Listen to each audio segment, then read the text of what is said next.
Mulai jadi model iklan tuh mulai terasa uangnya gitu kan. Terus mulai mikir-mikir, boleh juga nih kayaknya dunia ini ya. Produsernya kasih angka sekian, ini saya kontrak kamu. Untuk anak umur 16 tahun, 17 tahun ngeliat angka itu kan langsung boleh juga. Akhirnya lupa lah kuliah. Waktu masuk ke dunia entertainment itu awal-awal sempat aku tinggalin, bener-bener aku nggak ke gereja sama sekali. Ya karena mikirnya waktu itu harus nikah sekali seumur hidup. Dicoba bertahan selama 12 tahun. Walaupun dalam 12 tahun itu mungkin orang-orang nggak tahu bahwa dalam rumah tangga kami banyak banget tekanan-tekanan, tapi orang-orang tidak pernah tahu. Mau mencoba, kita berdua sebetulnya mau mencoba, tapi ternyata nggak bisa juga.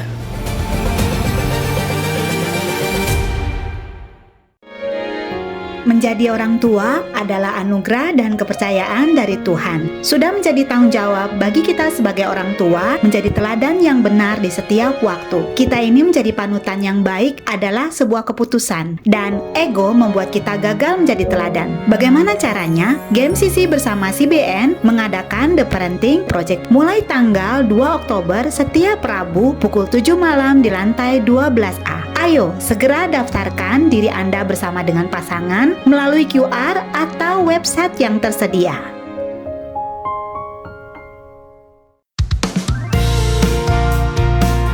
Kabar gembira bagi Anda yang ingin mengadakan acara seperti seminar, ulang tahun, pernikahan, wisuda, dan sebagainya. Kini GMCC menyediakan alternatif pilihan ruangan di hall lantai 11,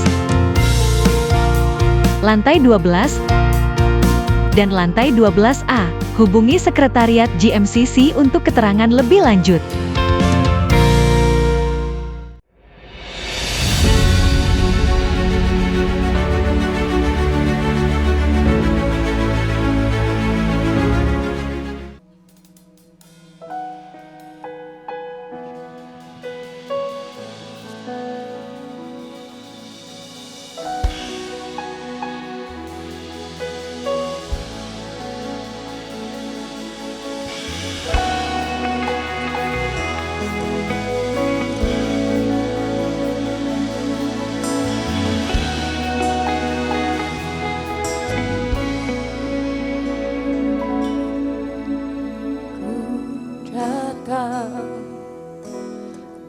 Dengan syukurku membawa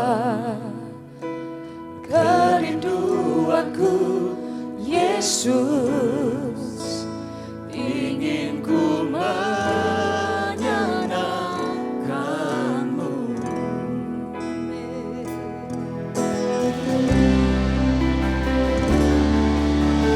Karyamu indah bagiku, kasih yang menyelamatkanku, Yesus, inilah persembahanku. Bapak Ibu saja katakan, kami bawa hati kami Tuhan.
Sama-sama katakan pujian dari Allah. Kami mau datang Tuhan. Ku datang dengan syukurku, membawa kerinduanku, Yesus,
Tuhan, bahwa ku erat di hadirat-Mu.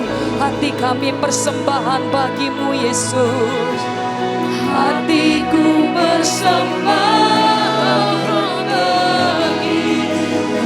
Jiwa kami tentram, jiwaku tenang di hadirat-Mu. Hatiku aman, hatiku aman dalam kasih. Bawa kami, bawa kami, bawa ku erat di hadirat-Mu.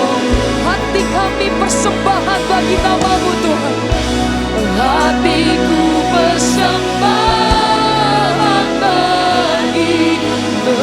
Jiwa kami yang tentram, jiwaku tenang di hadirat-Mu.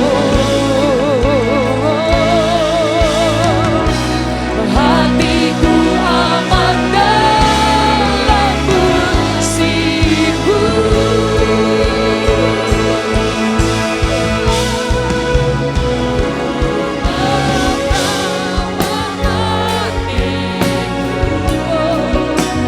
Hanya Engkau di hidupku.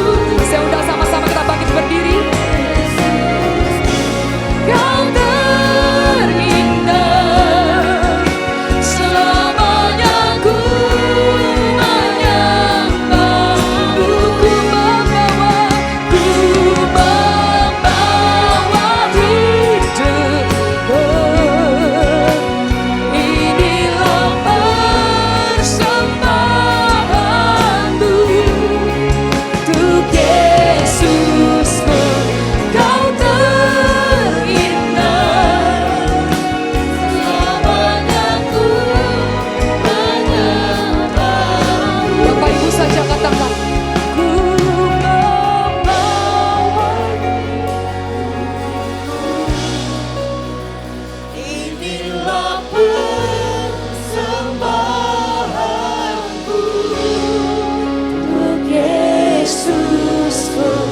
Kau terindah, selamanya ku menyembah Yesus.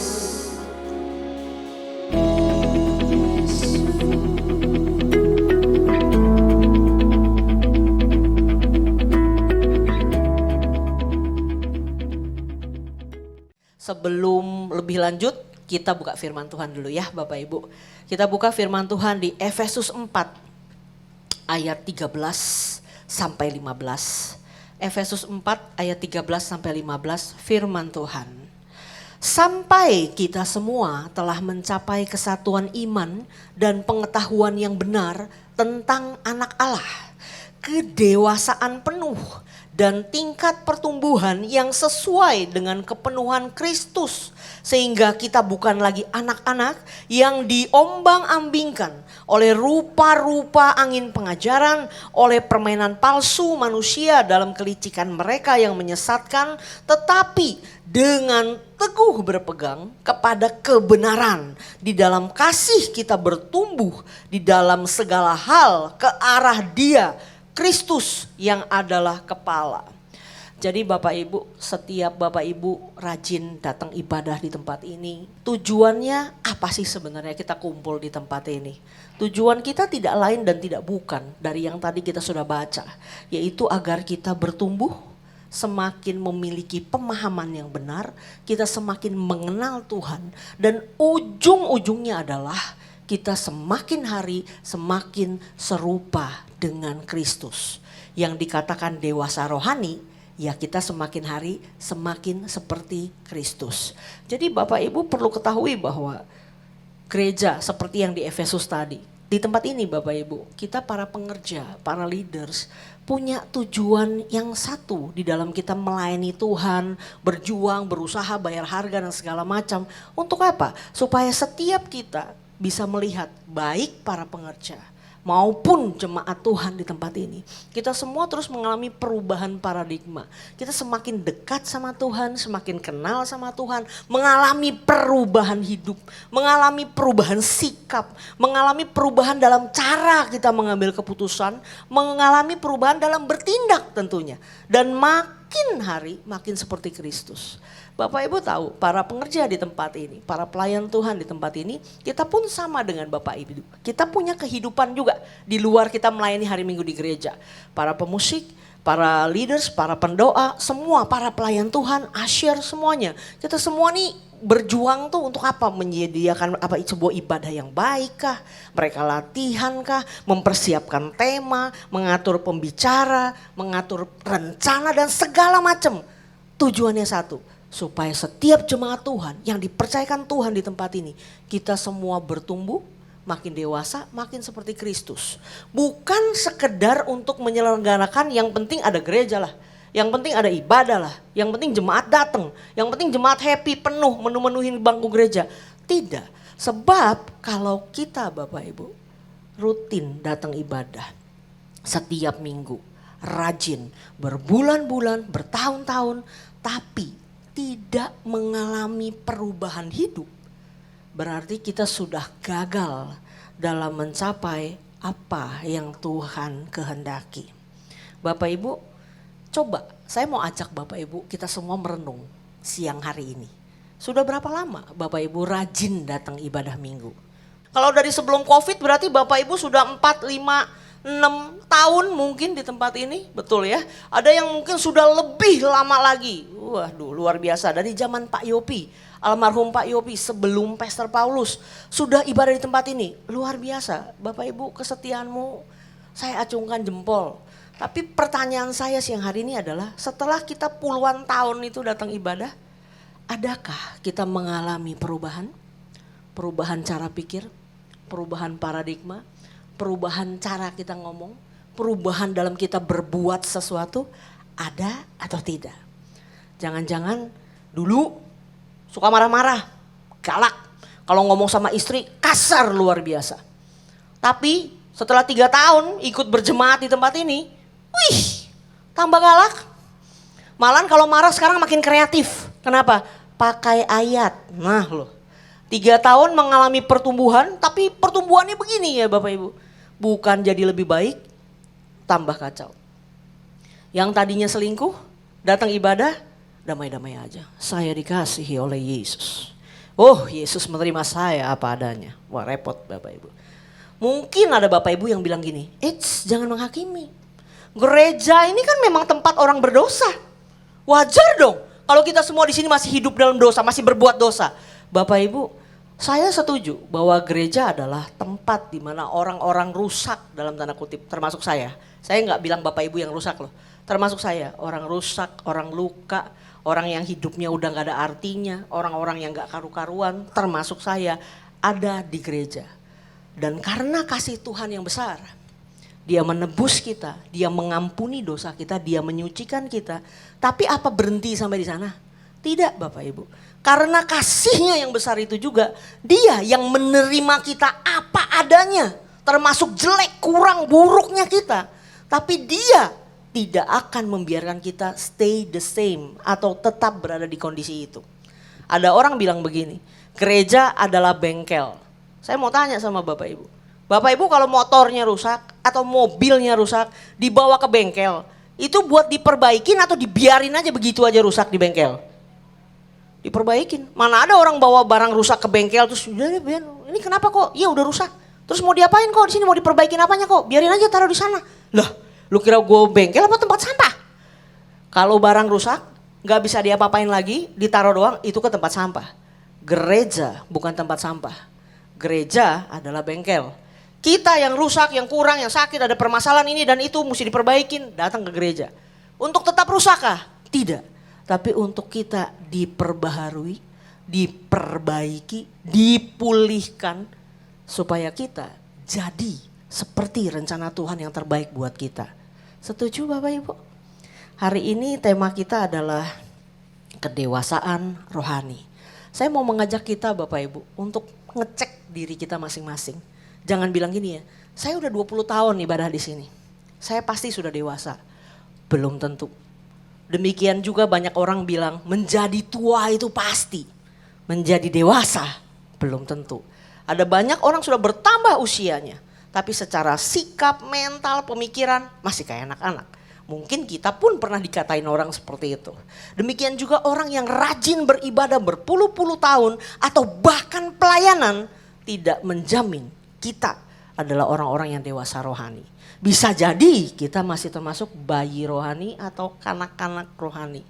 Kalau mikir bicara kata anak-anak atau bayi ya Bapak Ibu. Anak-anak atau bayi itu kayak gimana sih Bapak Ibu? Maunya tuh maunya, setuju nggak? Anak-anak begitu kan, lagi ibadah kita bawa anak kecil. Kalau orang gede kan pasti ibadah duduk diem-diem kan, matanya mandang ke depan. Atau seburuk-buruknya ngantuk banget khotbahnya, paling Bapak Ibu buka handphone main handphone. Tapi tetap diem, gak bakal kan begitu bosan terus lari-lari gitu di lorong ada orang gede. Itu gak pernah lihat saya, seumur-umur ya kalau pelayanan gak pernah saya lihat ada orang gede begitu. Gak ada, itu aneh. Tapi kalau anak-anak pasti mau-maunya. Saya pernah ada sekali pernah ibadah duduk di belakang, ada Bapak Ibu yang bawa anaknya tuh bawa mainan Bapak Ibu. Ya saya sih gak ada masalah ya, dia bawa mainan supaya apa? Supaya anaknya diem, supaya anaknya anteng. Itu anak-anak, dia mau main, jadi main. Aku gak bisa bilang gini loh, mainnya nanti aja ya. Atau nangis, kenapa kamu nangis? Aku lapar. Ya udah diem dulu, ibadah, ntar 2 jam lagi baru makan. Gak mau, aku lapar.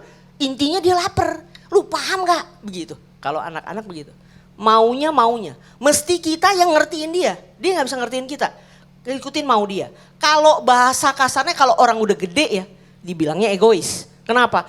Pusatnya dia, maunya gua, nyamannya gua, keputusannya gua, seneng-senengnya gua, pilihannya gua, pokoknya it's all about me. Itu kalau anak-anak. Anak-anak apa-apa mesti diikutin, seperti itu. Lalu anak-anak apalagi Bapak Ibu? Diarahinnya susah. Yang tadi saya bilang, kalau orang dewasa nih duduk ibadah gini, duduk diam bisa anteng, gak ada masalah. Gak begitu sulit menertibkan orang dewasa. Apalagi udah ngerti, datang ibadah ya duduk diam, jangan berisik. Tapi coba Bapak Ibu ngajar di depan anak sekolah minggu yang masih kecil-kecil. Ayo adik-adik, shh. Udah di shh. Masih aja yang namanya anak-anak. Betul ya, susah untuk diarahkan. Kenapa? Karena masih kecil. Susah dibilanginnya, namanya juga anak-anak. Tapi Bapak Ibu ada loh, kita udah dewasa tapi masih kayak anak-anak. Diarahinnya susah, maunya, apa-apa kenyamanan saya. Contoh, datang ibadah ke GMCC. Aduh, liftnya ngantri banget, ribet, pegel kaki gua. Gak asik pergi aja, ke mall aja lah, jalan-jalan aja, gak usah ibadah. Maunya. Bapak Ibu harus rajin ibadah ya, harus rajin baca firman ya. Aduh, lu tahu gak gue ngantuk? Mata gue nih udah agak katarak, susah lihat. Jangan suruh baca, jangan ribet. Maunya. Banyak alasannya. Lu jangan banyak atur saya kondisinya begini. Jangan banyak cincong. Kerap kali kita orang dewasa, tapi kita tidak menunjukkan kedewasaan. Tapi kita masih kayak anak-anak. Tapi lucunya Bapak Ibu, kita kayak anak-anak kelakuannya. Tapi nuntut Tuhan memperlakukan kita kayak orang dewasa. Tuhan, orang itu banyak diangkat Tuhan loh. Saya lihat hidupnya sekarang luar biasa. Oh saya enggak. Orang itu dibukain jalan-jalan baru loh. Orang itu dipercayakan banyak. Terima pertolongan Tuhan luar biasa. Banyak jalan-jalan baru dibuka. Banyak kesempatan-kesempatan baru dibuka. Kelihatannya Tuhan percaya banget sama dia. Kenapa sih Tuhan? Kok saya enggak? Bapak Ibu, dipercaya pengen. Diberkati pengen. Diangkat Tuhan pengen. Dibangga-banggain gitu. Kelihatannya Tuhan angkat banget pengen. Tapi kelakuan, sikap masih kayak anak-anak. Tidak bisa Yura. Gak bisa kalau kayak gitu. Kalau mau dewasa, ya harus tunjukin kualitas dewasa dulu. Kalau masih mau kayak anak-anak, ya mohon maaf. Belum bisa dipercaya, diberikan tanggung jawab besar, diangkat lebih tinggi. Belum bisa. Kenapa? Tuhan memberikan kepercayaan, tanggung jawab, sesuai porsinya. Contoh, anak saya pertama-tama kan belajar sepeda dulu ya Bapak Ibu. Main sepeda, mainnya juga cuma di komplek, mana berani pergi jauh-jauh. Belakangan dicoba naik motor. Apakah langsung pergi dari Tangerang ke Gajah Mada Bapak Ibu nyobanya? Ya nggak bakal lah, orang tua tidak akan kasih. Kenapa? Resiko, nanti ketabrak, betul? Main motornya di mana? Di komplek. Boleh nggak mah main motor di komplek? Boleh, karena kelihatannya udah bisa. Dan kalau nggak dikasih kesempatan kepercayaan kan nggak berkembang, betul? Dikasih main di komplek. Bentaran udah mantep nih, sekarang Ai mau keluar komplek. Lu mau kemana? Jangan jauh-jauh ya, bawa motor. Udah mana anak saya kecil, serem juga waktu dia belajar motor Bapak Ibu. Tapi dia berikan kepercayaan, akhirnya ngiter tuh keluar komplek. Tahu-tahu belakangan udah maju lagi. Ma, Ai pergi ke Green Lake. Hah? Ngapain ke Green Lake? Isi bensin. Niat bener, biasa ya, baru belajar motor, naik motor itu menyenangkan. Dia pergi jauhan dikit ke Green Lake, isi bensin. Belakangan bisa pergi ke sekolah dari rumah saya Poris Tangerang ke Daan Mogot, Kalideres hari-hari daerah sana. Bisa pulang pergi bawa motor. Itu kan on proses ya Bapak Ibu, ada prosesnya. Pertama di sini bisa kayaknya, dipercaya lebih. Di sini bisa nggak? Bisa, dipercaya lebih. Selangkah demi selangkah. Kagak mungkin mendadak nggak ada angin, nggak ada hujan, nggak ada latihan, nggak ada persiapan, nggak ada apa-apa pun umur 17. Nih langsung bawa motor sana pergi jauh ke Gajah Mada sana. Nggak mungkin Bapak Ibu. Kenapa? Karena nggak gitu prosesnya. Ada langkah yang mesti dilewatin untuk kita dapat kepercayaan lebih. Udah mampu nih, silakan maju lebih jauh. Udah mampu nih, maju lagi lebih jauh. Bapak Ibu, gimana setiap kita saat ini? Selama sekian tahun kita ibadah, ada perubahan paradigma kah? Ada perubahan cara kita ngomong kah? Ada perubahan cara pikir kah? Lihat ukurannya, kalau kita makin dewasa rohani, akan selalu kita makin berkurang dan Tuhan masih bertambah. Itu selalu begitu. Karena tadi firman Tuhan kita baca, kita bertumbuh ke dalam segala hal, ke arah Dia, yaitu Kristus. Less of me, more of you. Tuhan you-nya. Semakin kita kurang, semakin Tuhan bertambah. Kalau anak-anak tadi saya bilang apa? Apa-apa maunya saya. Saya senengnya gini. Saya nyamannya gini. Lu jangan komentarin dosa gue, lu cerewet. Pokoknya gue ini begini, gue maunya begini. Itu anak-anak. Ketika kita bertumbuh dan makin dewasa rohani dan makin kayak Yesus, lihat deh. Lama-lama tuh bukan apa mau kita lagi, tapi apa mau Tuhan. Selalu begitu. Ketika kita maunya marah nih, maunya ngamuk sekarang. Tapi Tuhan ngingetin untuk tidak marah. Segala firman Tuhan tentang sabar, tentang jangan cepat marah muncul. Nah kita punya pilihan. Mau pakai gaya saya atau mau pakai gayanya Tuhan. Kalau kita masih banyak selalu ikutin apa maunya kita masih kayak anak-anak. Tapi kalau kita sudah banyak, ya udahlah Tuhan, saya ikut apa kata Tuhan. Saya nggak nyaman dengan ini, this is not me, tapi saya akan coba ikut caranya Tuhan. Saya nggak bisa, tapi Tuhan tolong mampukan saya. Ketika kita kerjakan itu, pelan-pelan kita bertumbuh. Nah, lanjut. Cara bertumbuh menjadi dewasa. Kan tadi saya bilang, anak-anak begini, dewasa begini. Terus mungkin Bapak Ibu bilang, ya udah dah, sini, mau kayak gimana supaya bisa bertumbuh jadi dewasa? Oke, begini caranya. Yang pertama, kita buka dulu firman Tuhan ya. Amsal 3 ayat 23. Amsal 23 ayat 23. Amsal 23 ayat 23. Firman Tuhan begini. Belilah kebenaran dan jangan menjualnya. Demikian juga dengan hikmat, didikan dan pengertian. Ini ayat ini cukup menarik buat saya, Bapak Ibu. Belilah kebenaran dan jangan pernah jual.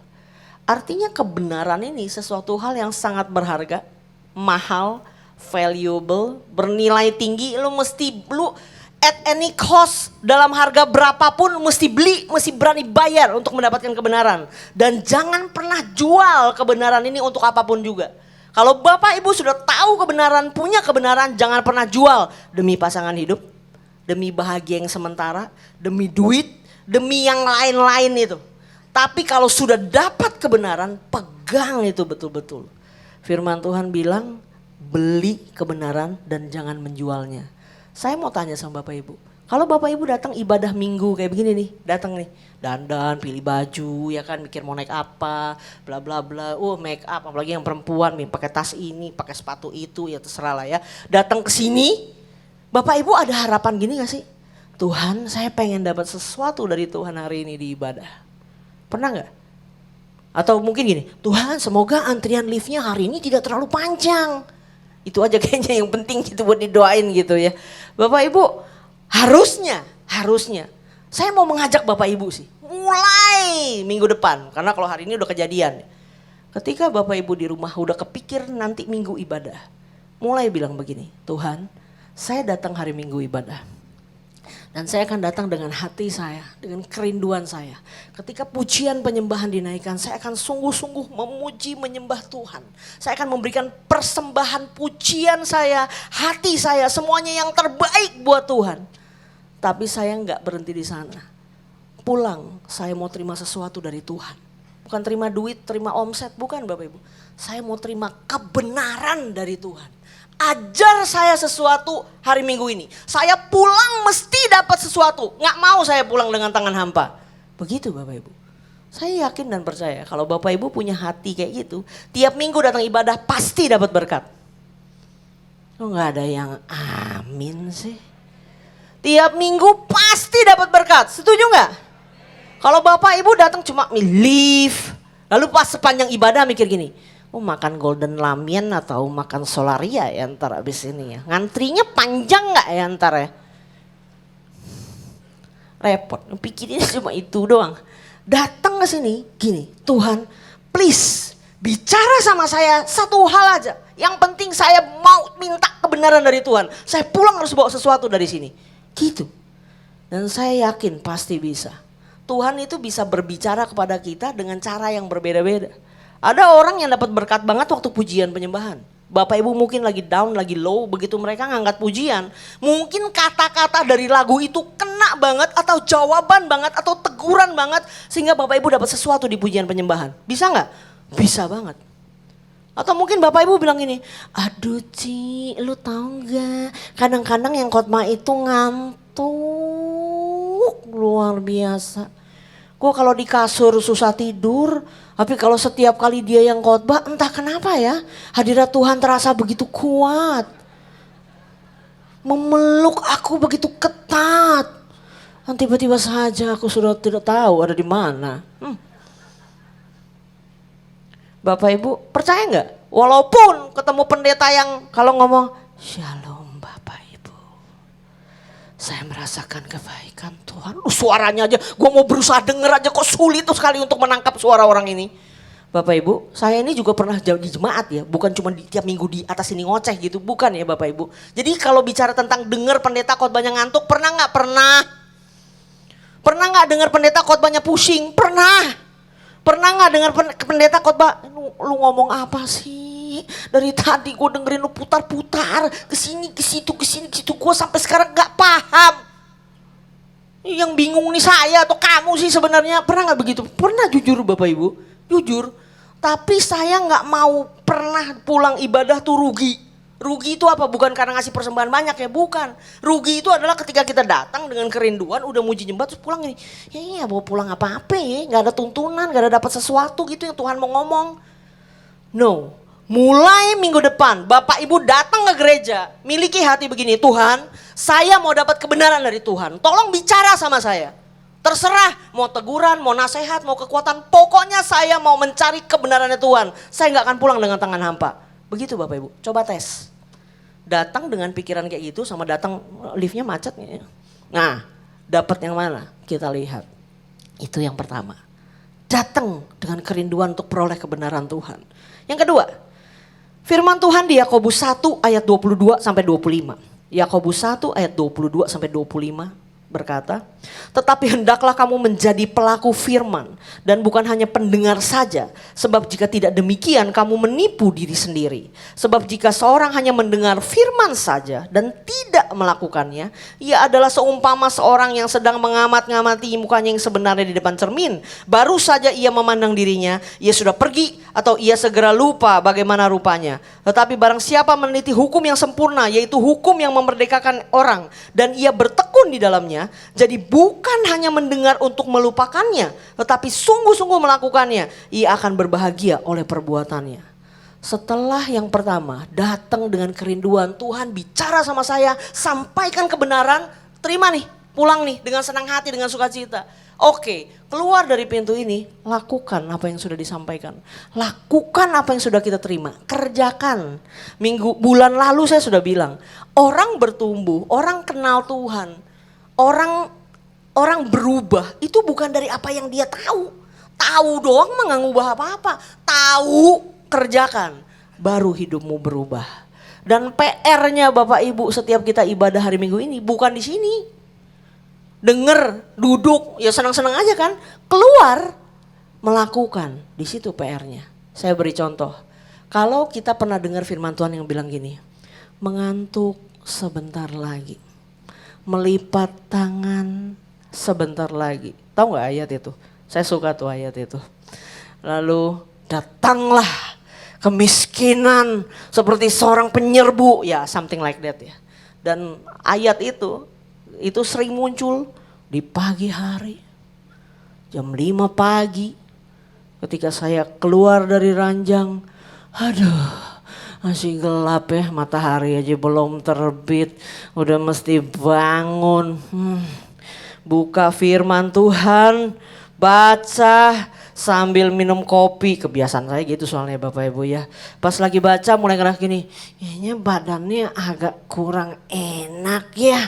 Apa WA bos ya, bilang bos, saya kayaknya kurang enak badan nih bos. Rasanya saya enggak bisa masuk.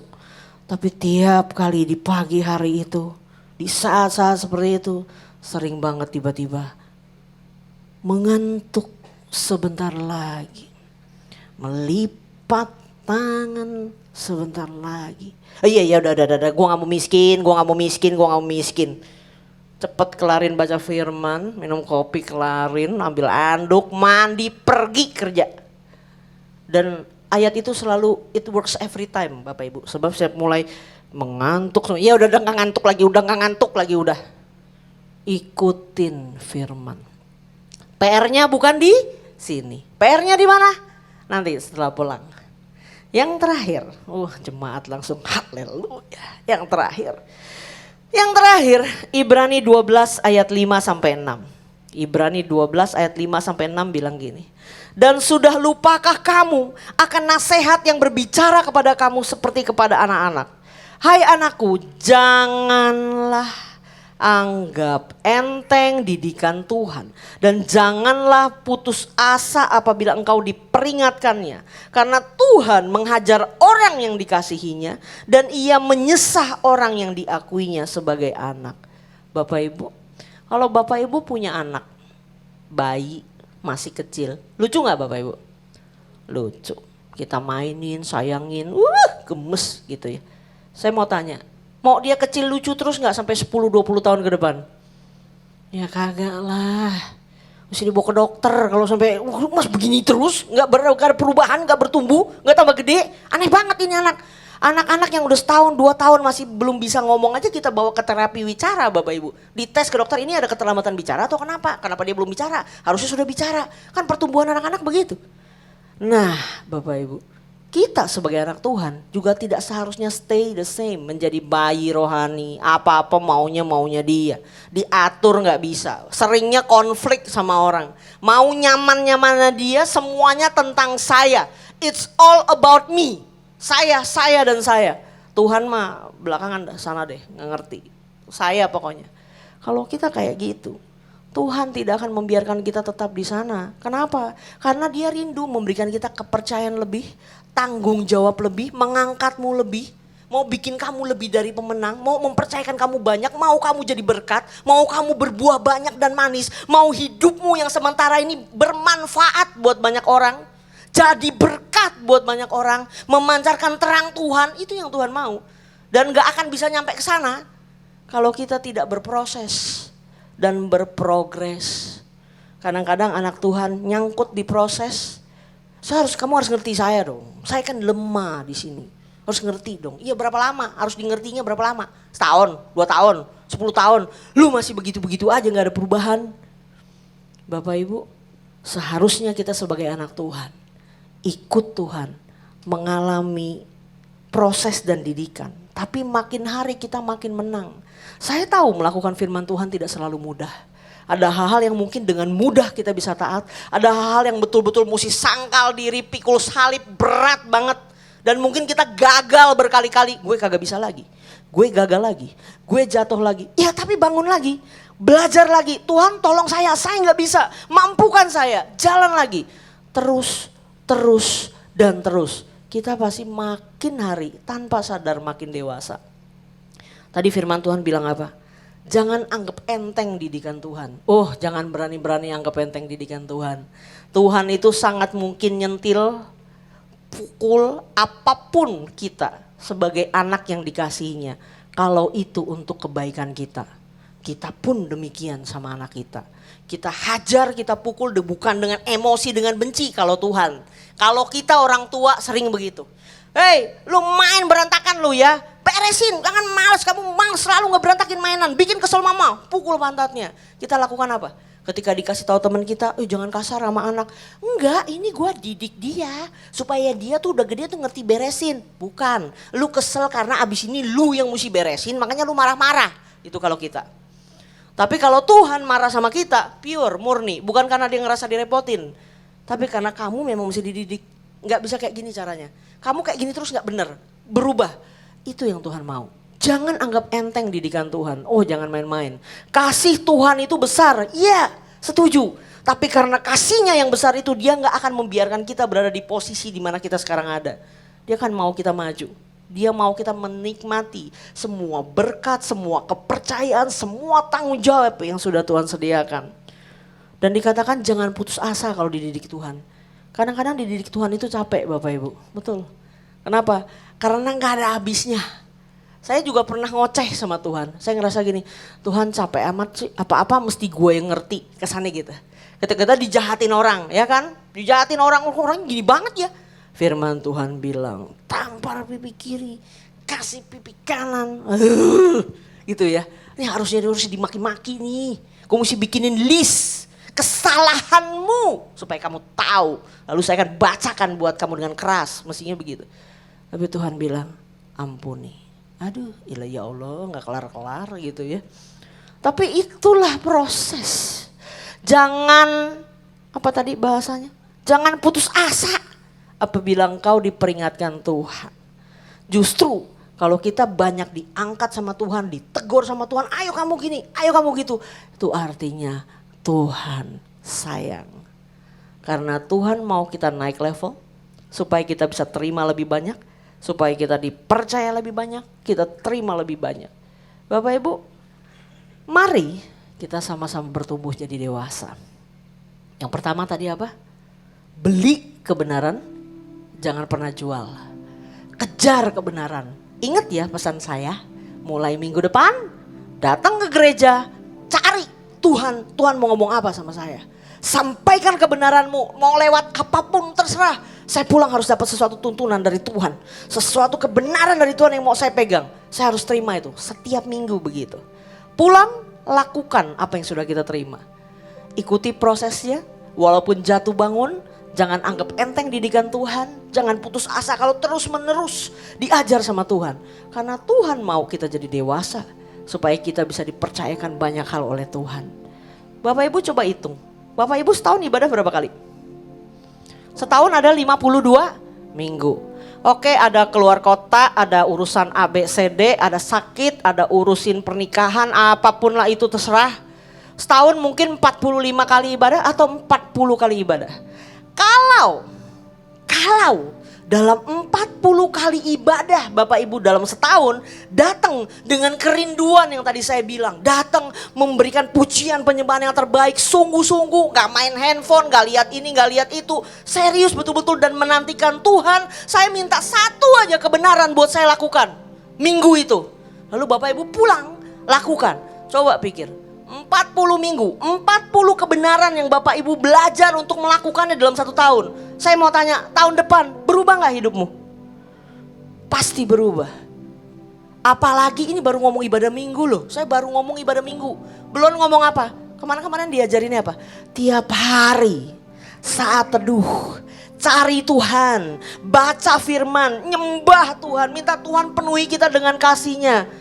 Tiap hari minta lagi dengan sikap hati yang sama. Tuhan, bicara sama saya hari ini, apa yang saya mesti kerjakan? Masa hidup gak berubah? Gak mungkin Bapak Ibu. Kalau gak berubah, ada yang salah dengan kita.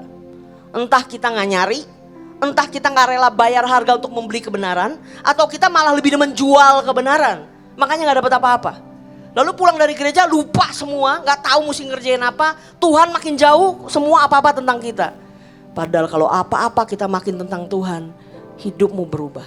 Mau bikin keputusan A, saya maunya gini, Tuhan selaras apa kagak nih? Selaras, jalan. Gak cocok, Tuhan maunya B, ikut Tuhan. Makin kita dewasa, seharusnya Tuhan akan makin nyata di dalam hidup kita. Kita memang orang gak sempurna Bapak Ibu. Tapi seharusnya yang namanya perubahan itu nyata. Saya tutup dengan sebuah cerita. 2018 bulan Februari, saya ketemu dengan seorang jemaat GMCC. Waktu itu dia sebenarnya ketemunya Pastor Paulus, mau konseling kalau saya nggak salah ingat. Tapi karena dia perempuan, Pastor Paulus suruh ketemunya saya. Dan dari 2018 sampai hari ini, walaupun kita tidak pernah bikin surat perjanjian ke notaris, tapi dia tuh jadi anak mentor saya. Dan saya bahkan bisa melihat betapa Tuhan itu luar biasa di dalam hidup dia. Waktu kita pertama kali ketemu Bapak Ibu, orang ini tuh penuh dengan luka. Banyak hal. Hidup ini banyak hal berat buat dia hadapi.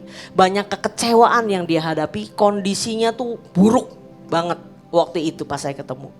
Dan waktu saya ngobrol sama dia, awalnya tuh intens banget. Kalau sekarang udah agak berkurang karena orangnya udah bertumbuh Bapak Ibu. Waktu awal tuh intens banget, sering banget chat, sering banget telepon dan ketemuan ngobrol. Ya.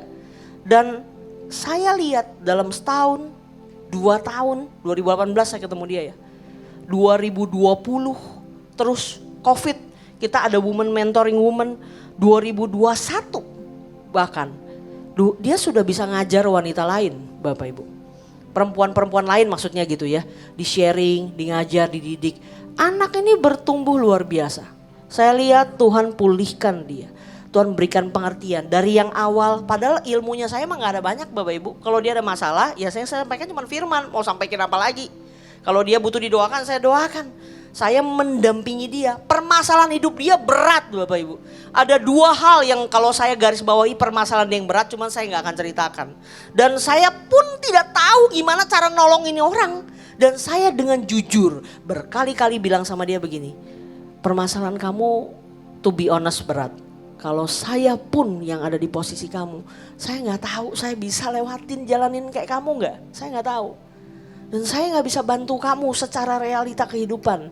Tapi yang pasti saya menjanjikan saya mendampingi kamu. Saya nemenin kamu. Apapun keputusan kamu dalam setiap permasalahan ini, I will support you. Saya akan dukung kamu. Itu yang saya bilang sama dia. Dan berjalan waktu, baca firman, baca. Dari yang kurang ngerti sampai makin ngerti. Dari yang gak bisa sampai bisa.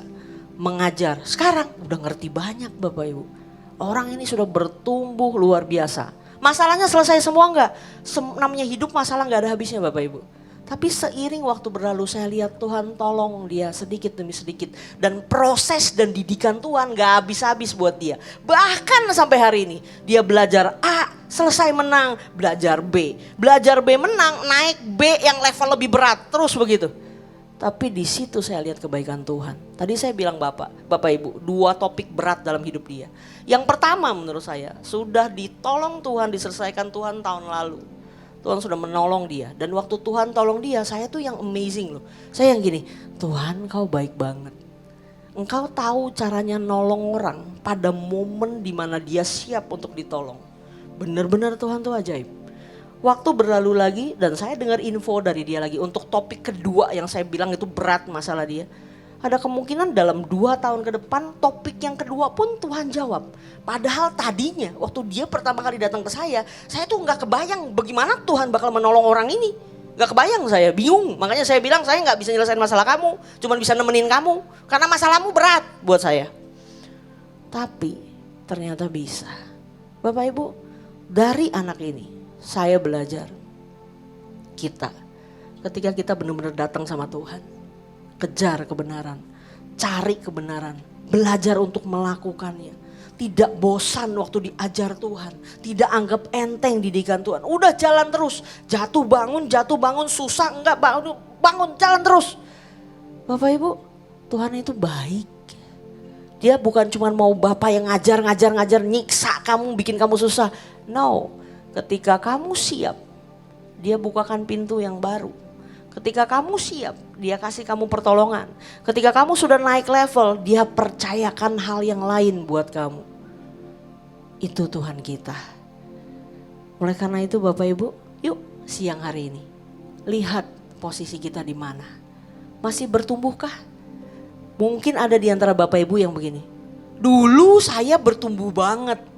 Kenapa? Waktu baru bertobat. Wih, tiap minggu rasanya menyala-nyala. Tiap minggu cinta Tuhan. Tiap minggu mau ngejar nyenengin hati Tuhan. Tapi 1-2 tahun terakhir ini saya kayaknya udah kurang. Pertumbuhannya macet.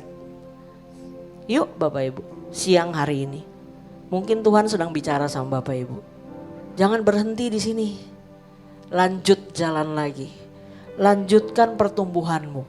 Sampai kita semakin hari, semakin menyerupai Kristus. Amin. Terima kasih ya Tuhan, sebelum kami pulang kami siap terima berkat-Mu. Mari kita angkat kedua tangan kita. Terimalah berkat dari Allah Bapa melalui anak yang tunggal Yesus Kristus dan persekutuan yang manis dan Roh Kudus menyertai kita dari sekarang sampai selama-lamanya. Sampai Tuhan Yesus datang kedua kali menjemput kita masuk dalam kehidupan yang kekal sampai selama-lamanya. Kita yang percaya sama-sama katakan amin. Tuhan Yesus memberkati.